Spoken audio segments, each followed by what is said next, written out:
Assalamualaikum warahmatullahi wabarakatuh. Alhamdulillahirrabbilalamin. Wassalatu wassalamu ala rasulillah Sayyidina Muhammad wa ala alihi wa ashabihi ajma'in, amma ba'd. Ibu pimpinan pondok, sekeluarga yang saya hormati, dan para pembina, ustadz dan ustadzah, demikian pula kepada anak-anakku semua, para santri di asrama. Salam dari kami sekeluarga. Sudah lama kita tidak ketemu melalui siaran langsung ini. Alhamdulillah kita masih diberi kesempatan oleh Allah untuk bertemu kembali, dan mudah-mudahan kita semua dalam naungan kasih sayang Allah senantiasa diberikan kesehatan, terutama kita dijauhkan dari bala seperti corona ini ya. Anak-anakku semua yang saya cintai, mari kita lanjutkan pengajian kita. Kalau tidak salah, saya lihat di postingan video terakhir saya itu, kita sudah menjelaskan atau membaca terakhir kali itu halaman 126. Ya, kita masih makna ihsan.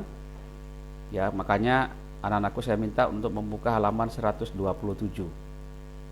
Ya, 127 itu sebelah kiri berarti ya. 127. Anak-anak semua, kemarin kita sudah menjelaskan tentang ihsan. Jadi apa perlunya kita ihsan di dalam beribadah? Ihsan di dalam beribadah itu ya, di halaman 126 disebutkan bahwa ayya'budal mu'minu rabbahu fid dunya ala wajhil huduri wal muraqabah. Ihsan itu artinya kita menyembah Allah di alam dunia ini dalam bentuk al-huduri wal muraqabah, menghadirkan Allah di dalam ibadah kita, wal muraqabah, dan seolah-olah kemudian Allah senantiasa mengawasi kita. Kemudian di bawah juga disebutkan bahwa di samping al-hudur kemudian juga ada ketulusan, menghadirkan ketulusan. Dengan adanya ihsan ini maka akan menghadirkan ketulusan kita di dalam beribadah. Karena itu kita lanjutkan di halaman 126 paragraf kedua. Ya. Paragraf kedua ya, wa fi hadisi Harisah al-masyhur, dan di dalam hadis Harisah yang terkenal, wa qad ruwiya min wujuhin mursalatin, dan telah diriwayatkan dari wajah atau bentuk atau jalur-jalur yang mursal ya. Wujuh itu jamak dari kata wajah, wajhun. Nah, wujuh artinya beberapa wajah, beberapa jalan, beberapa sanad, jalur yang mursal, semuanya mursal. Waruwiya muttasilan, dan ada juga riwayat atau jalur yang muttasil. Mursalah itu artinya sanadnya terputus. Ya, sanadnya terputus, tidak nyambung antara satu dengan yang lain sampai ke ini, itu tidak nyambung. Kenapa tidak nyambung? Bisa jadi karena tidak pernah ketemu antara si penerima dengan si pemberi, tidak hidup semasa, bisa jadi tidak ada hubungan guru murid. Nah itu. Tapi ada juga yang muttasil. Muttasil itu sebaliknya, nyambung malah. Wal mursalu asahhu, tapi jalur yang mursal itulah yang lebih sahih. Artinya yang benar itu adalah mursal, bukan muttasil. Anan Nabi sallallahu alaihi wasallam, bahwa Rasulullah sallallahu alaihi wasallam bersabda kepadanya, qala lahu, wa kaifa asbahta ya Harisah, bagaimana engkau Harisah, apa kabarmu di pagi hari ini? Qala asbahtu mu'minan haqqan. Harisah berkata, saya di pagi hari mu'minan haqqan, adalah mukmin sejati, beriman sebenar-benarnya iman. Qala, maka Nabi berkata, unzur ma taqulu. Unzur ma taqulu, cermati apa yang kau bilang, perhatikan apa yang kau bilang ya Harisah. fa inna likulli qaulin haqiqatan. Ya, fa inna likulli qaulin haqiqatan, karena bagi setiap kata itu ada hakikatnya. Ada hakikinya, ada hakikatnya. Qala, maka Harisah menjawab, ya Rasulullah, wahai Rasul, azafat nafsi anid dunya. Jiwaku itu sudah lari dari kehidupan dunia. Lari dari kehidupan dunia. Fa ashartu laili. Di malam hari saya tidak tidur. Wa almatu nahari. Di siang hari saya lapar. Lapar itu bukan berarti lapar dalam pengertian tidak mampu dalam keadaan tidak mampu ekonomi sehingga dia lapar terpaksa, enggak. Tapi maksudnya ini sengaja melaparkan diri, tidak berkenyang-kenyang, karena kalau berkenyang-kenyang itu menjadi akan malas bawaannya, maunya akan tidur. Karena memang di dalam hadis yang lain, di dalam Arba'in juga dikatakan bahwa makan itu yang paling baik itu sepertiga untuk makan, sepertiga untuk minum, sepertiga untuk bernapas. Ya. Lanjut kata Harisah, wa ka'anni anzuru ila arsy rabbil barizan. Ya Rasulullah, seolah-olah saya melihat aras Tuhanku. Barizan itu nyata di depan saya, terpampang di hadapan saya. Wa ka'anni anzuru ila ahlil jannati fil jannah, dan saya seolah-olah juga melihat penduduk surga di dalam surga itu, kaifa yatazawaruna fiha, bagaimana mereka saling mengunjungi, saling menziarahi. Kaifa yatazawaruna fiha. Wa ka'anni anzuru ila ahlin nari kaifa yata'awuna fiha. Dan seolah-olah juga saya melihat penduduk neraka itu, mereka itu saling meminta tolong. Yang satu minta tolong kepada yang lain tadi itu juga minta tolong kepada ini, saling minta tolong. Karena begitu beratnya siksaan yang mereka hadapi, minta tolong. Padahal mereka sendiri sudah tahu dan melihat bahwa tidak ada lagi peluang, kesempatan untuk menolong yang lain, karena begitu tersisanya mereka. Semuanya tersisa, nggak ada yang tidak tersisa, sehingga tidak antara satu dengan yang lain sudah tidak bisa lagi saling menolong. Qala, maka Nabi berkata, absarta falzam, maka engkau ya Harisah telah melihat, mata hatimu telah berfungsi melihat itu. Falzam maksudnya teruskan, lazimkan apa yang sering kau lakukan itu. Apa yang sering dilakukan? Malam tidak tidur, ya, kalaupun tidur juga sedikit, siang lapar-lapar, dan dia akan selalu bisa melihat apa yang diceritakan tadi itu. Abdun nawwarallahu al-imana fi qalbihi. Seorang hamba, jadi Nabi berkata seorang hamba yang Allah memberikan cahaya iman di dalam hatinya. Ya, ini kaitannya dengan ihsan ya. Kemudian kita lanjut ke halaman 128. Wa yurwa min hadis Abi Umamah, dan juga diriwayatkan dari hadis Abi Umamah, anna Nabi sallallahu alaihi wasallam wassa rajulan, bahwa Rasulullah sallallahu alaihi wasallam mewasiatkan rajulan, seseorang. Ya, ini tidak disebutkan namanya ini. Kita juga tidak tahu mengapa orangnya tidak disebutkan. Ya, kadang hanya menyebutkan rajulan. Ya, bisa jadi orang rajulan itu adalah seorang Arab, penduduk Madinah yang Arabion. Ya, Arabion itu artinya yang pegunungan. Faqala lahu, maka Nabi berkata kepadanya, istahyi minallahi istihya'aka mir rajulaini min salihai ashiratika la yufariqanika. Faqala lahu, Rasul berkata kepada dia, istahyi minallahi istihya'aka min rajulaini min salihai. Ya, salihai ini artinya seharusnya min salihaini. Ya, salihaini.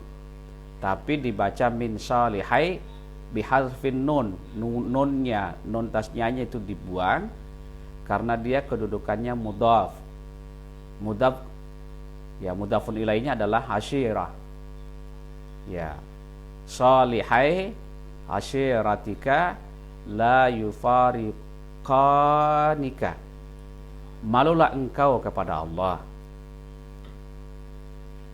Ya, Nabi berkata kepada orang tadi, malulah engkau kepada Allah seperti malumu terhadap dua orang saleh dari keluargamu, ya, dari keluargamu yang tidak pernah berpisah denganmu, selalu bersamamu, maksudnya.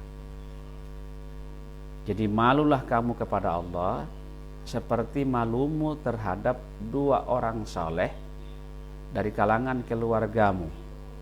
La yufariqanika, keduanya tidak pernah berpisah dengan kamu. Nah, orang saleh, kalau sesama orang nakal ya tidak malu, tapi kalau ada orang saleh yang selalu menyertai kita, maka kita akan malu untuk berbuat hal-hal yang tidak sepantasnya, karena kita malu kepada yang bersangkutan karena dia orang baik. Tapi kalau sama-sama orang nakal ya tidak akan malu.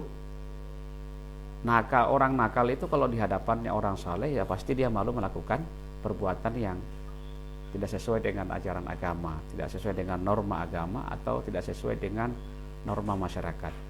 Dia berani melakukan itu ketika ia tidak dipandang, tidak dilihat oleh orang yang baik. Kalaupun ada orang memandang dan orang yang memandang itu adalah melihat itu adalah orang yang tidak benar juga, ya dia tidak akan malu karena apa, sama-sama.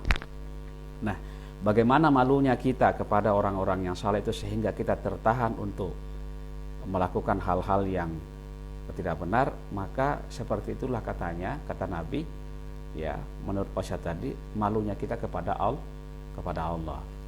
Coba bayangkan, kalian beserta ibu pimpinan terus dengan Pak Haji.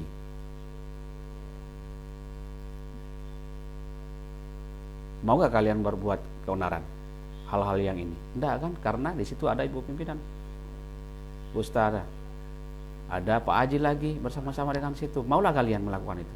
Enggak. Kalaupun ada keinginan untuk melakukan hal-hal yang tidak benar, pasti kita tahan. Kenapa? Karena ada dua orang yang kita segani yang melihat kita. Nah, seperti itulah katanya kita malu kepada Allah. Karena kita senantiasa diawasi oleh Allah, maka kita harus malu kepadanya. Istahyi minallahi istihya'aka min rajulaini min salihai ashiratika la yufariqanika. Ya, wa yurwa min wajhin akhar mursalan. Dan hadis ini, riwayat ini diriwayatkan juga dari jalur yang lain, tapi mursal, tapi terputus sanadnya. Ya. Kemudian kita lanjut. Wa yurwa an Mu'adzin. Dan juga diriwayatkan dari Mu'adz. Mu'adz yang dimaksud di sini adalah Mu'adz bin Jabal. Mu'adz, ya, biasanya Mu'adz bin Jabal itu adalah sahabat Nabi. Dia adalah orang Ansar. Ansar artinya penduduk ahli Madinah, bukan Muhajirin. Muhajirin itu adalah orang yang pindah hijrah dari kota Makkah ke kota Madinah. Ya, Mu'adz bin Jabal itu adalah orang Madinah, pemuda yang masih sangat muda ketika Rasulullah SAW pindah ke sana. Termasuk as-sabiqunal awwalun, termasuk orang-orang Madinah yang pertama masuk Islam. Mu'adz bin Jabal ini dipuji oleh Nabi. Dipuji oleh Nabi karena akan kepakihannya. Nabi berkata, umatku yang paling paham tentang halal dan haram itu adalah Mu'adz bin Jabal. Cuma sayang, Mu'adz bin Jabal ini tidak berusia panjang. Dia hanya berumur 33 tahun. meninggal pada masa pemerintahan Umar bin Khattab ketika ada wabah. Wabahnya wabah yang sangat terkenal itu yang terjadi pada masa Umar bin Khattab itu, yaitu di Amwas ketika jalan menuju Syam itu kan ada hadis yang sangat terkenal. Nabi berkata bahwa kalau kalian mendengar di suatu daerah ada wabah, maka jangan kalian ke sana. Tetapi kalau kalian berada di daerah itu, ada di dalam daerah itu sementara ada wabah, maka jangan keluar dari daerah itu. Nah, suatu hari kan Umar bin Khattab pada saat beliau menjadi khalifah ingin berkunjung ke sebuah daerah, ke Syam.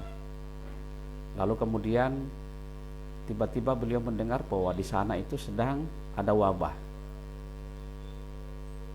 Akhirnya Umar tidak jadi ke sana, padahal sudah dalam perjalanan, sudah mendekati daerah itu, tapi beliau kemudian mendengar ada wabah di sana. Umar kemudian membatalkan niatnya meskipun diprotes oleh sahabat yang lain. Ya Umar, apakah engkau lari dari takdir Allah? Umar berkata, ya saya tidak lari, tapi saya berusaha berpindah dari takdir yang satu ke takdir yang satu ke takdir yang lain. Kalau saya ke sana saya kena takdir, tapi kalau saya tidak ke sana dan tidak kena, ya itulah saya berusaha untuk ini. Nah, setelah beliau mengambil keputusan itu, Rasulullah SAW mendengar dari salah seorang sahabat bahwa Nabi memang pernah bersabda juga demikian. Kalau ada suatu wabah yang di suatu daerah, jangan kalian ke sana. Tapi kalau kalian sudah terlanjur berada di daerah itu, ada wabah, maka jangan keluar dari daerah itu. Nah, inilah lockdown dan karantina yang ada pada zaman Nabi. Jadi lockdown dan karantina itu sebetulnya sudah ada pada zaman Nabi. Cuma bahasanya bukan karantina, bukan lockdown, tapi itu tadi kata Nabi, jangan ke sana, dan bagi yang sudah terlanjur di dalam jangan keluar. Nah, Muaz ini ketika gubernurnya daerah Syam ini kena dan gugur karena kena wabah, Muaz kemudian diangkat oleh Umar untuk menjadi gubernurnya lagi. Dan apa yang terjadi, Muaz pun juga kena dan meninggal. Wabah namanya Ta'un itu yang sangat terkenal menewaskan banyak umat Islam pada saat itu. Ini jadi lalu banyak barakah yang bisa kita ambil dari Muaz. Ini sedikit penjelasan tentang Muaz ya. Muaz bin Jabal ini dari sanalah kemudian kita ada barakah bahwa ijtihad itu menjadi bagian dari dalil dalam pengambilan hukum Islam. Ada suatu hari Rasulullah SAW mengutus Muaz ke Yaman untuk menjadi qadhi di sana. Pada saat mau berangkat, Rasulullah bertanya kepada Muaz, Muaz, kalau ada persoalan yang kau hadapi nanti di Yaman, apa pedomanmu untuk memutuskan persoalan itu? Muaz berkata, ya saya akan memutuskan persoalan itu ya Rasulullah berdasarkan Al-Quran. Oke, kata Nabi, tapi kalau tidak ada dalam Al-Quran, bagaimana caranya? Muaz menjawab, ya dengan sunnahmu ya Rasul. Oke, tapi kalau tidak ada dalam sunnah, Al-Quran tidak ada, sunnah pun tidak ada yang terkait dengan persoalan itu, bagaimana cara engkau memutuskan persoalan itu? Muaz berkata, saya akan berijtihad, tapi ijtihad yang tidak sia-sia ya Rasulullah untuk memutuskan persoalan itu. Saya akan berijtihad. Rasulullah kemudian menepuk pundaknya, lalu kemudian berkata, Alhamdulillahilladzi waffaqa rasulihi. Segala puji bagi Allah, alhamdulillah yang telah memberikan taufik, hidayah taufiknya kepada kepada utusan rasulnya. Utusan rasul yang dimaksud itu adalah Muaz bin Jabal. Hadis inilah kemudian yang sangat bermanfaat bagi kita, berkah buat kita, menjadi dalil bahwa ijtihad itu adalah bagian dari dalil untuk pengambilan hukum Islam. Jadi dalil-dalil hukum Islam itu bukan hanya Al-Quran dan Sunnah, tapi ada ijtihad. Ya, kalau dalam usul fikih mungkin kalian sudah pelajari juga, dalil-dalil itu atau sumber-sumber hukum Islam itu kan ada yang disepakati ada empat. Pertama adalah Al-Quran, yang kedua adalah Sunnah, yang ketiga adalah ijma, 4 adalah qiyas. Ijma dan qiyas ini adalah bagian dari ijtihad tadi. Kenapa ijtihad boleh? Ya itu tadi, ada dialog antara Mu'az tadi, dan Nabi tidak menyalahkan. Andai kan tidak ada riwayat mengatakan begitu, ulama tidak akan berani melakukan ijtihad. Tapi ijtihad juga yang tidak terlepas dari Al-Quran dan hadis. Hasil ijtihadnya itu harus ada dari sisi substansi, semangatnya ada dalam Al-Quran. Jadi 4 yang disepakati, ada 10 lagi sumber-sumber hukum Islam atau dalil-dalil hukum Islam itu, namun tidak disepakati oleh para ulama. Artinya ada ulama yang memakai, ada ulama yang lain tidak memakai. Ulama yang sana itu memakai yang lain, ulama sini tidak memakai. Misalnya ada namanya masalah mursalah. Masalah mursalah itu sesuatu yang dapat ada masalahnya tapi tidak ditemukan dalam Al-Quran dan Sunnah dan ijma dan qiyas, tidak ada. Tapi persoalan baru itu membawa maslahat. Nah, bagaimana itu? Nah, itu bisa. Ulama mengatakan bisa. Ada namanya istihsan, ada namanya urf, ada namanya syar'u man qablana, ada namanya qaulus sahabah dan sebagainya. Ada namanya sadduz zara'i. Sadduz zara'i itu artinya tidak ada pelarangan dalam Al-Quran dan Sunnah dan ini, tapi kemudian dilarang oleh, ada suatu perbuatan dilarang oleh ulama karena ada efek yang berbahaya yang mengancam ketika itu dibolehkan. Nah, jadi misalnya begini ya, katakanlah dalam kehidupan sehari-hari kita itu dilarang kalau singgah ngisi bensin di SPBU, kita dilarang menggunakan HP atau merokok di situ, tidak boleh merokok. Mengapa? Karena itu di SPBU. SPBU itu banyak situ bensin yang bisa terjadi kebakaran, memancing api bisa terjadi kebakaran. Itu bahayanya. Maka larangan itu sadduz zara'i sebetulnya boleh di tempat lain, tapi di situ tidak boleh karena ada efeknya. Bahayanya adalah kebakaran. Nah itu. Jadi yang perlu kalian pahami bahwa dalil-dalil pengambilan hukum Islam itu bukan hanya Al-Quran dan Sunnah. Jadi jangan anak-anak semua ketika keluar dari asrama turun ke masyarakat ada kelompok yang mengatakan itu bid'ah. Jangan dulu mereka mengatakan bid'ah, tapi kalian jangan ikut-ikutan mengatakan bid'ah sebelum mendengar pendapat para ulama. Karena kadang ada sesuatu yang dibolehkan oleh ulama tapi kemudian dianggap bid'ah oleh mereka-mereka itu. Mengapa? Karena mereka itu lebih banyak menggunakan hanya Al-Quran dan Sunnah saja. Dalil-dalil yang lain mereka tidak gunakan. Nah itu yang padahal ulama kita sudah mengatakan itu. Ya, itu barakahnya Mu'az bin Jabal. Ada dialog beliau tadi dengan Nabi yang mengatakan saya akan berijtihad. Nah ijtihad ini menjadi dalil. Kemudian ada satu riwayat lagi. Itu juga dari kasusnya dengan Mu'az bin Jabal. Satu hari Mu'az itu kemudian salat bersama Nabi, tapi berjamaah dengan Nabi. Tapi setelah salat berjamaah dengan Nabi, lalu kemudian Mu'az ini ke kaumnya, kan beliau kan orang Madinah, ke kaumnya menjadi imam di sana. Jadi sudah salat bersama Nabi, terus pindah pergi lagi bersama kaumnya di satu tempat, salat yang sama lagi, beliau imami kaumnya. Tapi surah yang dia baca setelah Al-Fatihah itu panjang sekali. Surah Al-Baqarah. Dia baca kan panjang tuh. Nah, salah seorang dari jamaah itu kemudian mufarakah, keluar dari jamaah salat sendiri. Karena tidak tahan begitu lamanya surah Al-Baqarah itu dibaca oleh Mu'az bin Jabal. Lalu orang ini kemudian mengadu kepada Rasulullah, "Ya Rasulullah, saya salat bersama dengan Nabi, bersama dengan Mu'az. Tapi Mu'az itu panjang sekali surah yang dibaca setelah ini, sementara kami ini pekerja. Ya, kami jualan di pasar kah, kami bertani kah, atau apa, yang jelas kami bekerja. Kalau kami mengikuti sholat jamaah bersama Mu'az itu baca surat yang rakaat pertama surah Al-Baqarah, bagaimana dengan surah kedua yang dia rakaat kedua yang akan dia ini bisa panjang, bisa kehabisan waktu kami." Akhirnya mendengar informasi itu, Nabi kemudian memanggil Mu'az. "Mu'az, apa betul kau melakukan itu, melakukan fitnah seperti itu?" "Benar ya Rasulullah, saya membaca surah itu." Maka Rasulullah kemudian memberi teguran kepada Mu'az, Jangan membaca seperti itu, cukuplah kamu membaca Sabbisma rabbikal a'la wadduha atau samawat tariq dan sebagainya. Perhatikan orang di belakang kamu ketika, nah inilah pelajaran ini buat kita aja. Kalau mengimami itu jangan terlalu mengambil yang panjang-panjang, karena kasihan orang di belakang kita. Bisa jadi ada orang mampir yang melanjutkan perjalanan atau mau ada urusannya yang sangat penting, akhirnya dia bisa jadi tidak khusyuk dalam salatnya.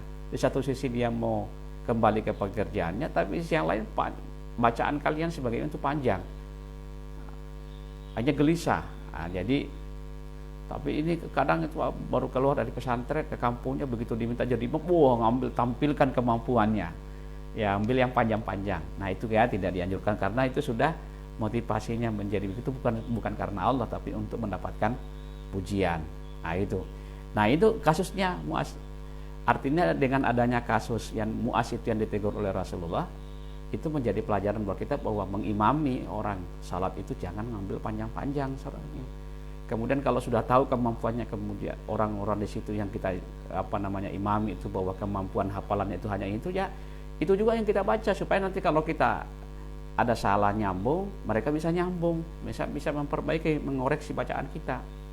Jangan mengambil ayat yang kira-kira mereka tidak hafal, karena jangan sampai kita salah, mereka tidak bisa ngoreksi. Nah itu ya. Jadi ini Mu'az ini. Cuma sayangnya karena usianya pendek, 33 tahun aja usianya, kemudian berpulang ke rahmatullah. Nah kita lanjut. Jadi wa yurwa an Mu'az, dan diriwayatkan dari Mu'az, anna Nabi sallallahu alaihi wasallam wassahu lamma ba'asahu ilal Yaman, memberikan wasiat kepadanya ketika Rasulullah mengutusnya ke Yaman untuk menjadi qadhi. Faqala, maka Rasulullah berkata, istahyi minallahi kama tastahyi rajulan dza haibatin min ahlika. Mu'az, malulah engkau kepada Allah. Artinya, perkuatlah rasa malumu kepada Allah, supaya kamu tidak melakukan perbuatan-perbuatan yang ini, yang melanggar ajaran agama. Kama tastahyi rajulan, sebagaimana engkau malu kepada seseorang yang berwibawa dari kalangan keluargamu. Nah, dari kalangan keluargamu, itu pesannya. Kemudian wasu'ilan Nabi sallallahu alaihi wasallam, suatu hari Nabi juga pernah ditanya an kasfil aurati khalian, tentang buka aurat di saat kita khalian, nggak ada orang melihat, kita sendiri misalnya dalam kamar, ya. Wasu'ilan Nabi pernah ditanya tentang itu, membuka aurat di tempat yang tidak ada orang melihatnya. Maka Nabi berkata, wallahu ahaqqu ayyustahya minhu. Nabi menjawab, Allah itu lebih pantas, lebih berhak untuk kita malu kepadanya. Kalau engkau malu buka aurat ketika ada orang yang melihatmu, seharusnya engkau lebih malu kepada Allah. Jadi sadarlah, meskipun kamu dalam keadaan tidak ada orang melihatmu, ya kan? Tidak ada orang yang melihatmu, sadarlah, yakinlah bahwa Allah melihatmu. Loh, kamu mau buka aurat di situ? Apakah kamu tidak sadar bahwa Allah melihat kamu? Sedangkan di depan orang saja kamu malu memperlihatkan aurat kamu, di depan Allah kok kamu enggak malu gitu. Jadi kalau engkau malu membuka auratmu di depan orang lain, seharusnya engkau lebih malu lagi membuka auratmu di tempat yang tertutup, yang sendiri. Kenapa? Karena di situ Allah hadir. Allah hadir di semua tempat. Ada orangkah? Allah tidak ada orangkah? Allah selalu hadir. Jadi jangan karena bilang tidak ada orang yang melihat saya, baru kemudian engkau seenaknya buka aurat. Wa wassa Abu Darda rajulan. Ya, Abu Darda juga pernah mewasiati seseorang. Faqala lahu, maka Abu Darda berkata kepada orang itu, ubudillaha ka'annaka tarahu. beribadahlah kepada Allah seperti engkau melihatnya. Ya. Terus kita lanjut anak-anak. Wa khataba Urwah bin Zubair ila Ibnu Umar ibnatahu. Dan Urwah bin Zubair, ya. Urwah bin Zubair ini anak-anakku semua, ya. Ini anak dari saudarinya Aisyah radhiyallahu anha. Aisyah itu adalah anak dari Abu Bakar As-Siddiq. Abu Bakar As-Siddiq punya anak Aisyah dan Asma. Asma ini adalah ibu dari Urwah, ya. Urwah bin Zubair. Ya. Urwah ini keponakan Aisyah, ya.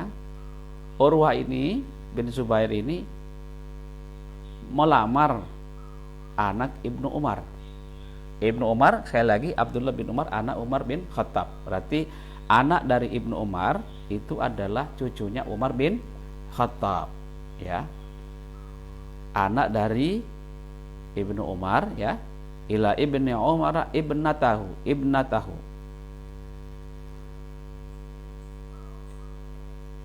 Oh, ibnatihi, ya maksudnya. Ila Ibnu Umar ibnatihi, yaitu putri dari Ibnu Umar yang dilamar oleh Urwah bin Zubair. Wahuma fit tawaf, tapi keduanya sedang tawaf. Kok bisanya Urwah sementara tawaf mengelilingi Ka'bah, kemudian itu melamar anak Ibnu Umar. Jadi dia jalan berbarengan dengan Abdullah bin Umar. Sementara jalan berbarengan itu dia lamar. Nah, ini kan beda juga ini karunya nih. Beda juga adatnya. Kalau kita di sini kan melamar itu kan datang ke rumahnya orang itu baik-baik. Kalau perlu pakai jas, ya, pakai sarung. Ini sementara tawaf ini kok malah melamar. Falam yujibhu, maka karena sedang tawaf Ibnu Umar tidak menjawabnya. Summa laqiyahu ba'da dzalik, lalu kemudian setelah melaksanakan tawaf Ibnu Umar ketemu lagi dengan Urwah. Fa'tadzara alaih, maka ia minta maaf. Maaf ya, kemarin itu saya enggak jawab karena kita lagi bertawaf, ya. Wa qala kunna fit tawafi natakhayalullahu baina ayunina. Ya, maaf ya. Kunna fit tawaf. Kemarin itu kita lagi tawaf. Natakhayalu. Kita sedang, kalau ini kata khayal ini dari sini nih. Khayal, tapi khayalan dalam bahasa kita di sini itu sedikit bergeser, menghayal. Kalau yang dalam bahasa Arab itu natakhayal itu membayangkan. Tadi kan ada bahasa ka'annaka tarah. Nah, seolah-olah, jadi kita membayangkan. Jadi fit tawaf natakhayalullah, membayangkan Allah. Nah, itu membayangkan Allah baina ayunina, ada di depan kita. Karena sekarang kita berada di hadapan Allah mengawasi kita yang sedang tawaf, kita jangan ngomong dulu lah soal lamaran-lamaran itu. Nah, itu mungkin begitulah maksudnya Umar bin Khattab, karena kita lagi beribadah. Akhirnya Abdullah bin Umar pun tidak menjawab lamaran yang disampaikan oleh Urwah karena pada saat itu sedang tawaf. Dan beliau berkata, natakhayalullaha baina ayunina, kita sedang membayangkan Allah di depan kita. Nah, sama itu kan, ini lagi beribadah. Sama kalau anak-anak sedang khutbah Jumat sedang berlangsung, maka kita di bawah itu tidak boleh saling berteguran, menyapa. Jangan khatib sedang berkhutbah, kalau kalian di bawah, tadi malam menang siapa? Real Madrid atau Barcelona? Real Madrid atau Barcelona. Khutbah Jumat sedang berlangsung, kok kalian di bawah ngomong tentang bola, Real Madrid atau Barcelona? Ya, jangan. Idza qulta li sahibika ansit wal imamu yakhthub faqad lagauta, kata Nabi. Kalau kalian berkata diam saja, jadi ada temanmu ngobrol, kamu di sini, kamu ngomong, kamu tegur, diam, padahal khatib sedang berkhutbah, lagauta, maka engkau telah batal salatmu. Itu baru diam saja. Kata diam saja kau bilang, apalagi kalau tanya bagaimana tadi malam, menang siapa? AC Milan atau Inter Milan? Juventus, Ronaldo bagaimana? Bikin gol nggak tadi malam Juventus dengan ini? Nah itu jangan, ya. Kata diam saja kita katakan sama dia, kata Nabi, laghauta, kalian telah batal salat Jumat kalian. Ya. Akhrajahu Abu Nu'aim wa ghairuhu, dan hadis ini diriwayatkan oleh Abu Nu'aim dan selain dari Abu Nu'aim juga meriwayatkannya. Ya. Terus sabda Rasulullah Shallallahu Alaihi Wasallam, penjelasan lanjutan hadis lanjutannya, karena alisan itu anta budallah ka'annaka tarahu, ada kemudian lanjutannya fa illam takun tarahu fa innahu yaraka. Ada sabda Nabi mengatakan, kalau engkau tidak mampu melihat Allah, membayangkan Allah di depan kamu pada saat engkau beribadah, maka fa innahu yaraka, maka yakinlah Allah melihatmu. Yakinlah Allah melihatmu. Qila, ya, ada ulama yang berkata bahwa innahu ta'lilun lil awal. Ungkapan Nabi ini, penjelasan Nabi ini, ta'lil, penjelasan ya terhadap yang pertama. Ta'lil itu karena kita tidak mampu yang pertama, maka kita diberikan alternatif yang kedua. Nah, ta'lil itu bisa dikatakan mungkin alternatif. Karena kita tidak mampu melihat Allah, maka kita diberikan alternatif oleh Allah. Alternatifnya apa? Yakinlah bahwa Allah melihatmu. Fa innal abda idza umira bi muraqabatillahi fil ibadah. Karena hamba itu kalau diperintahkan bi muraqabatillah, merasakan dirinya dalam pengawasan Allah, sedang diawasi Allah pada saat beribadah. Ya, muraqabah itu dalam pengawasan.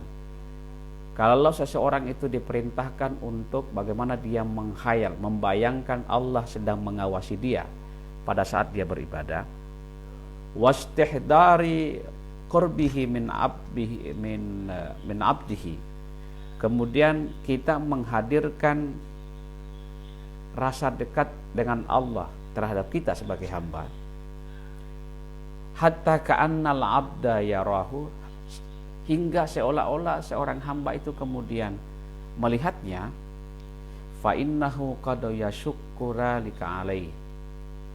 Itu kadang susah bagi mereka, susah bagi hamba untuk melakukan itu. Kadang susah bagi seorang hamba untuk melakukan itu. Kita suruh dia berada dalam merasakan pengawasan Allah, kita suruh dia untuk menghadirkan Allah dekat dia, seolah-olah dia dekat dengan Allah pada saat itu, pada saat dia salat atau ibadah yang lain, ya. Jadi seolah-olah dia melihat Allah, dia tidak bisa, susah. Maka fayasta'inu ala dzalika bi imanihi bi annallahu yarahu. Maka yang dipakai adalah imannya bahwasanya bi annallaha yarahu, Allah melihat dia. Jadi bukan si hamba yang melihat Allah, tapi Allah yang melihat hamba. Kalau kita tidak bisa melihat Allah, maka kita alternatif yang kedua adalah yakin kita bahwa Allah melihat kita. Wa yattali'u ala sirrihi wa alaniyatihi wa batinihi wa zahirihi. Wa yattali'u ala sirrihi, dan Allah melihat semuanya.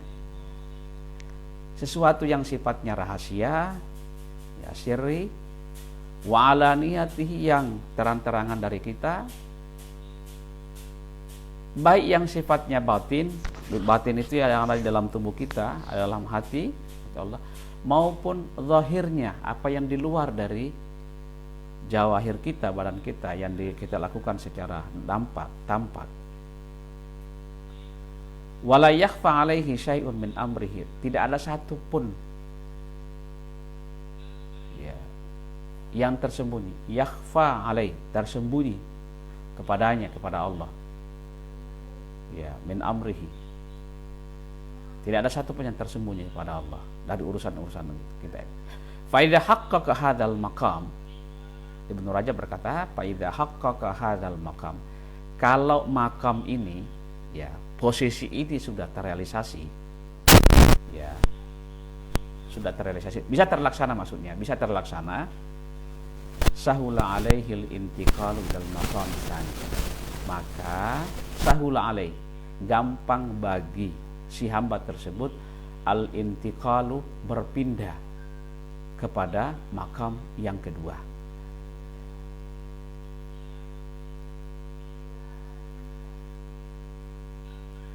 Ya, berpindah ke makam yang kedua. Apa yang makam kedua itu? Dawamut tahdiqi bil basirati ila qurbillahi min abdihi wa ma'iyatihi hatta ka'annahu yarahu. Saya ulangi baca. Wa huwa dawamut tahdiqi bil basirati ila qurbillahi min abdihi wa ma'iyatihi hatta ka'annahu yarahu. Makam kedua yang dimaksud itu adalah dawam apa? Dawam itu artinya apa? Senantiasa, dawama, berkelanjutan terus. Potensi basirah itu ada mata hati kita yang senantiasa merasa dekat dengan Allah, ya, merasa dekatnya Allah terhadap hambanya dan selalu Allah membersamainya, ya itu. Jadi selalu Allah membersamainya. Jadi si hamba tersebut merasa bahwa Tuhan selalu dekat dengan dia dan selalu bersamanya. Kalau selalu ada perasaan-perasaan begitu tadi, bahwa Allah selalu melihat dia, gitu. Hatta ka'annahu yarahu, hingga ia merasa Allah melihatnya. Wakila, ada juga orang berpendapat, ini pendapat yang kedua dari pendapat yang pertama tadi, mengatakan itu adalah alternatif yang pertama, penjelasan yang pertama. Wakila, ada juga yang berpendapat bahwa bal huwa isyaratun ila anna man syakka alaihi ayya'budallaha ka'annahu yarahu falya'budillah ala anna allaha yarahu wa yattali'u alaihi. Ada juga yang berpendapat bahwa ucapan Nabi ini mengatakan bahwa kalau engkau tidak mampu melihatnya, maka yakinlah Allah melihatmu. Ini adalah isyarat bahwa man syakka alaihi, hamba yang sulit untuk merasa melihat Allah itu, ya, merasa melihat Allah itu, ayyabudallah ka'annahu yara, falya'budillah ala annallaha yarahu wa yattali'u alaih. Maka hendaklah ia menyembah Allah atas dasar Allah itu melihatnya, atas dasar Allah melihatnya, wa yattali'u alaih, dan melihat semua apa yang dia lakukannya. Fal yastahi min nadhrihi ilaih, maka hendaklah ia merasa malu karena selalu dilihatnya. Kama qala ba'dul arifin, kama qala ba'dul arifin, sebagaimana yang diucapkan oleh sebagian ahli ma'rifat. Ya, al-arifin itu artinya orang-orang yang sudah mengetahui sampai pada makam ma'rifat kepada Allah. Ya, al-arifin, ittaqillaha ayyakuna ahwanan nadhirina ilaik. Bertakwalah kalian kepada Allah, ayyakuna ahwana, agar ia menjadi serendah-rendahnya orang yang bisa melihat kepadamu.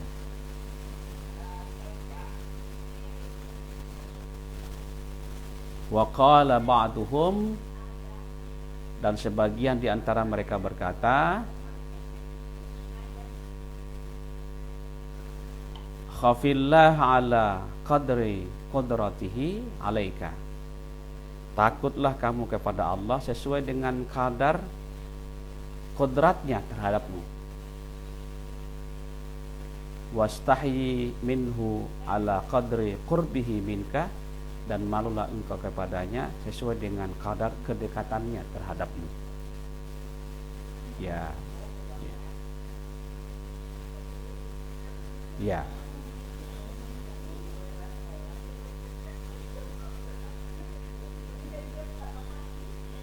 Oke.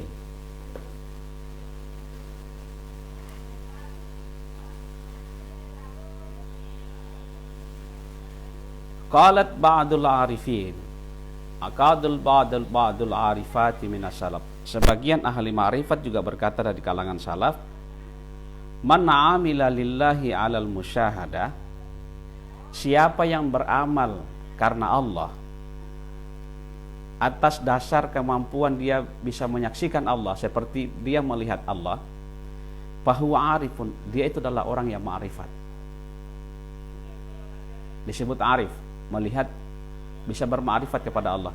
Jadi orang yang beribadah ya ka'annahu yarallah, sebagaimana seperti dia melihat Allah, dia bisa menyaksikan Allah. Nah itu, maka ia adalah orang arif, ma'rifat. Wa man 'amila ala musyahadatillahi ilaihi iyahu, musyahadatillahi iyahu, dan siapa yang beramal kepada Allah karena atas dasar yakin bahwa Allah melihatnya, bahwa mukhlisun, dia adalah orang mukhlis, orang yang ikhlas. Nah ini, jadi ada dua istilah yang berbeda antara arif dengan mukhlis, ahli ma'rifat dengan orang yang ikhlas. Kalau orang yang arif itu beribadah kepada Allah karena dia bisa dia menyaksikan Allah, bisa dia melihat dia sampai pada makam di mana dia bisa merasakan bahwa dia melihat Allah dengan mata hatinya. Jadi beribadah kepada Allah karena dia melihat Allah dengan mata hatinya. Mata hati loh ya, bukan mata kepala. Itu disebut arif.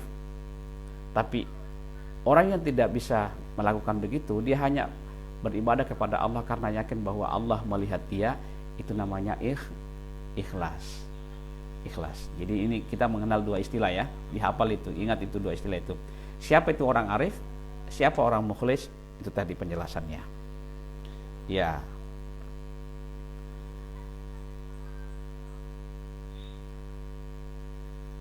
Fa isyaratun ala maqamaini alladzina taqaddama dzikruhuma. Maka isyarat-isyarat, sinyal-sinyal terhadap dua makam, ya dua makam ini sudah taqaddam dzikruha, sudah dijelaskan sebelumnya. Yang pertama maqamul ikhlas. Pertama adalah makam ikhlas. Wa huwa ayya'malal abdu ala istihdari musyahadatillahi ilaihi wa ittila'ihi alaihi wa qurbihi minhu. Nah, orang yang makam ikhlas itu adalah di mana seorang hamba melakukan suatu ibadah, dia menghadirkan keyakinan bahwa Allah melihatnya, menyaksikannya. Jadi Allah menyaksikannya dan dekat dengannya. Fa idza istahdara al-'abdu hadza fi 'amalihi wa 'amila 'alaihi fa huwa mukhlisul lillah. Kalau ia mampu menghadirkan Allah seperti ini, menghadirkan keyakinan seperti ini, rasa seperti ini dalam melaksanakan amaliyahnya, ibadahnya, maka itulah yang disebut dengan orang yang ikhlas. Li'anna istihdarahu dzalika fi amalihi yamna'uhu minal iltifati ila ghairillahi wa iradatihi bil amal. Karena kemampuan atau adanya rasa bahwa kita sedang diawasi oleh Allah, menghadirkan Allah dalam ibadah tadi itu ya, kita merasa bahwa sedang diawasi oleh Allah pada saat kita beramal, yamna'uhu minal iltifat, maka kita akan tercegah. Rasa itu akan menghalangi kita, mencegah kita untuk menoleh ke kiri dan ke kanan, ataupun hati kita itu tercegah dengan perasaan-perasaan yang lain. Misalnya perasaan ria, perasaan pamrih, perasaan apapun juga. Karena apa? Karena kita merasa diawasi oleh Allah. Jadi hati kita kemudian tidak bisa kemana-mana. Karena bilang, oh ini Allah melihat kita, maka melihat batin kita, jangankan yang di luar, yang di dalam batin pun itu dilihat oleh Allah. Maka hati ini, batin itu harus selalu lurus dalam beribadah, beramal. Tidak bisa kemana-mana. Karena apa? Dia mampu merasakan itu. Mampu ini. Dan dia tidak bisa kemana-mana. Tidak bisa ada nawaitu yang lain. Dia tidak bisa lagi ada motivasi-motivasi yang lain. Dia tulus kepada Allah. Wasani maqamul musyahadah. Yang kedua adalah maqam musyahadah, maqam persaksian. Wa huwa ayya'malal abdu ala muqtadi musyahadatihi lillahi biqalbihi. Seorang hamba melakukan suatu ibadah, pada saat itu dia merasa melihat Allah. Nah, kalau yang tadi dia merasa Allah melihatnya. Kalau yang ini dia si hamba melihat Allah. Saya ulangi, yang pertama tadi ikhlas, dia merasa Allah melihatnya. Kalau yang ini dia merasa si hamba merasa melihat Allah. Jadi hamba yang melihat Allah. Nah, muqtadi musyahadati lillahi biqalbihi, tapi dengan hatinya loh ya, bukan dengan mata kepalanya. Wa huwa ayyatanawwaral qalbu bil iman. Hatinya itu tersinari dengan iman. Wa tanfudul basiratu fil irfan. Ya, wa tanfudu al basiratu fil irfan, dan mata hatinya, basirah itu kan mata hati, itu tembus di dalam kemaarifatan, di dalam ma'rifat. Ya, ini bahasa-bahasa tasawuf ya, istilah tasawuf. Hatta yasira al-ghaibu kal-iyan, hingga menjadilah sesuatu yang gaib menjadi seperti nyata di depan mata kepala. Ketika mata hatinya tersinari dengan iman, kemudian mata hatinya tembus dengan ma'rifat, maka dia bisa melihat sesuatu yang tidak kita bisa melihatnya sebagai orang awam. Kita sebagai orang awam tidak mampu melihatnya, dia mampu melihatnya. Kenapa? Karena dia punya kemampuan yang kita tidak miliki. Nah, itulah orang-orang yang dekat dengan Allah. Gitu ya. Nah, inilah penjelasan ihsan tadi. Kalau ihsan itu kan ada dua, yaitu tadi. Kita kembali sedikit ke belakang, flashback ke belakang, bahwa ihsan itu adalah anta budallah ka'annaka tarah. Engkau menyembah Allah seperti engkau melihatnya.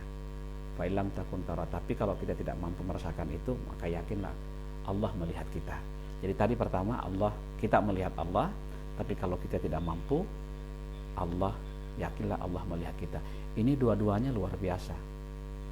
Jadi yang luar biasa itu bukan hanya perasaan kita melihat Allah, tetapi ketika kita sudah merasakan bahwa Allah melihat kita, itu pun sudah sangat luar biasa.